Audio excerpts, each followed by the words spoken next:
Hey everybody, how you doing? I'm Dr. Boyce Watkins from the Black Wealth Boot Camp and the Black Business School.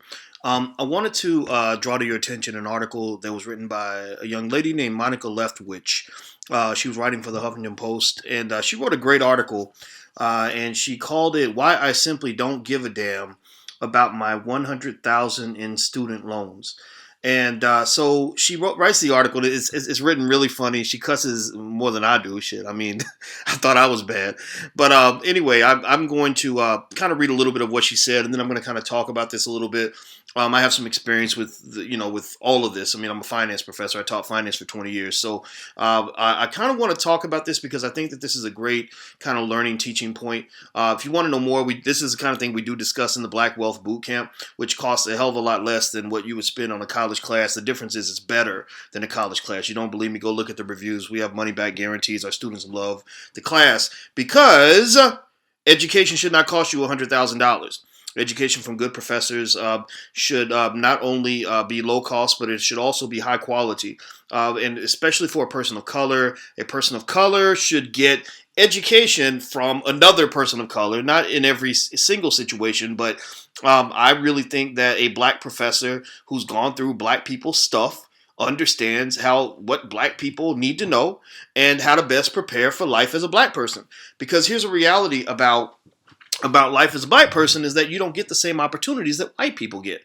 Every statistical indicator across the board shows this. It shows that you can have the same damn degree and get fewer opportunities because the economic system, unfortunately, was built by people who are not black.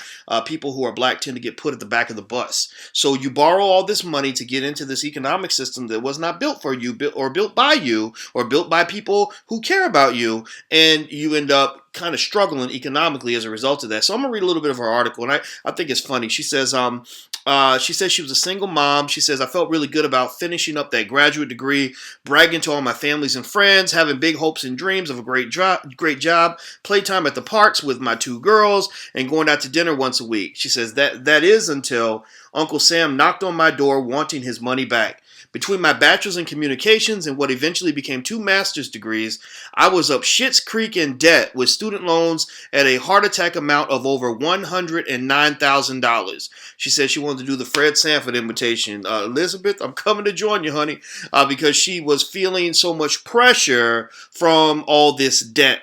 And there's more. She says, my self-entrapment and my bullshit fantasy of a great job and a great life simply because I got some nonsense master's degree on my resume was hands down the dumbest dumbassity I've ever gotten myself into. So here's the thing. And in case you want to know more stuff like this, I mean, I did write a book called Everything You Ever Wanted to Know About College, stuff like that. And the reason I create stuff like this is because this is stuff that as a 44-year-old black man, I want that 22-year-old black person to know, that 19-year-old to know, or the parent of that 19-year-old to know these things. This information is available to you.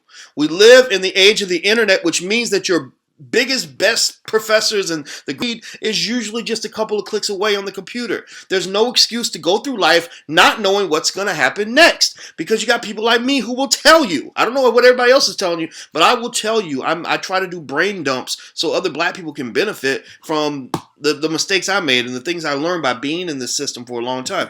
Here's the thing about student loan debt, and this is one of the reasons why I started to question even the decision to go to college, especially the decision to go to expensive private schools. It wasn't me saying that you shouldn't do it. It was me saying you want to think about it. A lot of people go to college and they get all this debt on autopilot. They do it because that's what somebody told them to do, and they think, oh, if I just go to school and study for 4 years and come out with this piece of paper, it's going to give me a good job. And the world doesn't work like that anymore. The economy has changed. And because the economy has changed, you must change with it. Opportunities that used to exist don't exist anymore.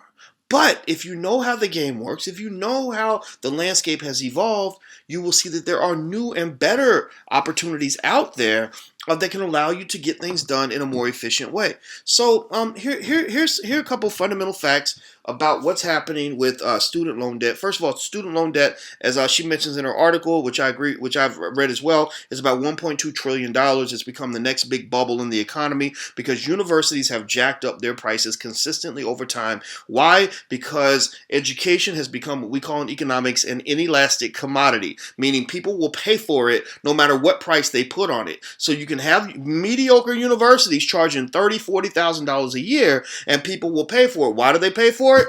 With debt. With debt. That's happening all throughout the economy. There are so many things in the economy right now, including healthcare and a couple other things that people can't pay for. But because we're consumers, if we don't think about what debt means, we'll sign on the dotted line. Oh, free money. The money seems free until they start asking for it back. And then you find yourself enslaved for life because you're working for life in a job that you hate so you can pay back this debt that you got in order to obtain an overpriced commodity.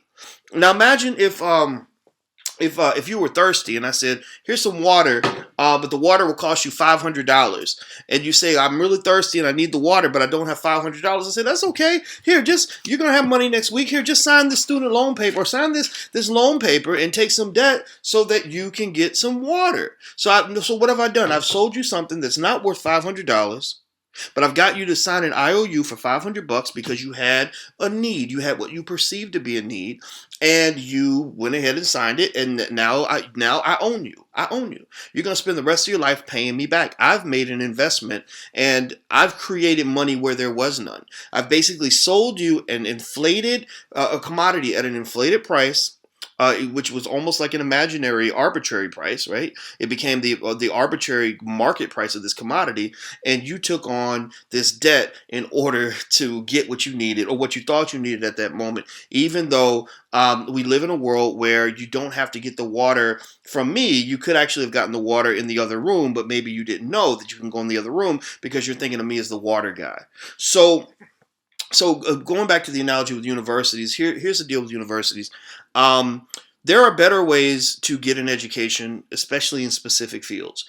For black people, here's first and foremost, when it comes to going to college, I believe that you should aim your children for state schools most of the time. The only exceptions when it comes to private schools might be very elite universities, top 10, top 20 type schools, where the students are clearly going to get jobs that are superior, that exceed the jobs that students get at state schools. But remember, this also depends on the major, right? If you're majoring in English literature, and you go to Harvard and you have $150,000 in debt and because you majored in English literature, you're still going to be broke. You're still not going to make a whole lot of money. So you got to ask yourself, where am I going to get the money to pay back these student loans? I would also say that the major that you pick, the kind of school you go to can make a huge difference. So I'm a big fan of state schools. I'm a big fan of picking majors that are going to allow you to go into the economy and make that money back. If you're not going to pick a major that's going to pay you enough to pay those loans back, then you probably want to consider a plan B. Maybe major in, the thing. For example, when I went to college, my three favorite fields were computer science, psychology, and finance. Finance was actually third. I picked finance because I knew finance was going to give me enough money to pay back debt and to have the kind of living that I wanted to have, right? The other thing, I would say that, we shouldn't be afraid to consider the idea that not going to college for some people might be a better choice. I really think a person's better off learning a trade where there is a clear demand. That's the other thing too. Just because you're in a field where the salaries are high, that doesn't mean you're going to get the job. That means that you have maybe a definitive skill. It means that you're in a good market, but or better yet, a market where if you get the job, you're going to make a lot of money, but you may not actually be the person that's selected for the job. In fact, there was a study that actually showed this. I think this study is reported on the Huffington Post too, where they said that African American men who get Ivy League degrees are treated like they went to state schools.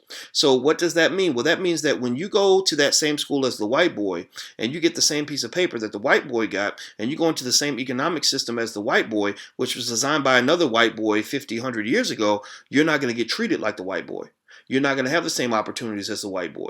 So you can't sort of make plans as if your life is going to be that of a white person. It just does not work that way. It doesn't mean that that there aren't opportunities. I personally think there are a lot of opportunities in America. I don't think America is as horrible as some people make it out to be, but it's not as rosy as you might be led to believe that it is. You're led to believe that integration actually worked. You're led to believe that equality actually exists. You're led to believe that if you behave and you get the credentials and you work hard and you do what you're supposed to do, that you're going to be taken care of like everybody else. That's bullshit. That's not true. That is not true. Unfortunately for black people, we are in a situation where you are best able to succeed in this country if you learn from a fundamental level how to build things of your own, how to start businesses of your own, how to get with other black people and start institutions of your own. Because you know what, it's gonna put a little extra burden on you. You don't have the same privilege as the white guy that sat next to you in class, where you can just go jump into a situation that's already been created for you. But remember that in many cases, when you talk about white males in America, they're walking into situations that were created by other white males who built something many years ago. Walmart is a $200 billion corporation because in 1962, Sam Walton decided that instead of going to go get a job and hoping somebody would hire him, he created a company so he could pass that down to his children. And so as a result, Walmart exists in the form that it is. So you can't sort of take the lazy route out all the time. You can't sort of take the traditional route. Understand, this generation is actually, the millennials of this generation is actually the first generation that's expected to actually die in debt. The average millennial is expected to actually die in debt. So the question you have to ask yourself is, especially if you are a millennial or you've got a child who will be a millennial, is what's going to make our situation different? What are we going to do this different? Well, I don't know. We're going to go to a state school. We're going to major in engineering to make sure that there's a job available and that the job is going to pay enough money. I think that's fine. I mean, college is fun. There's nothing wrong with going to college. Or if we major in English lit or whatever it is we want to do, we go to a school so we can keep the debt level low, take the scholarships if we can give them, or if we can get them, go to schools where we're not going to get charged an arm and a leg so we can wipe the debt off, maybe start a business on the side, a side hustle. I think that works. I think it's actually works best to have your income built on multiple sources as opposed to having it all built on one job where you're dependent upon one job, where if they fire your black ass, you're stuck. You're out here whining and crying in the unemployment line wondering why white people won't hire you. Malcolm X told you a long time ago that you have to learn how to build your own stuff. You have to learn how to build your own side hustles. That's why I always say that every black child in America needs to learn how to start their own business. We actually created a program. It's at blackmillionairesoftomorrow.com, and it's a program to teach basic financial literacy to black children, because I believe that as a form of economic self-defense, it is absolutely essential that we begin the process of making sure that all of our children have a plan B.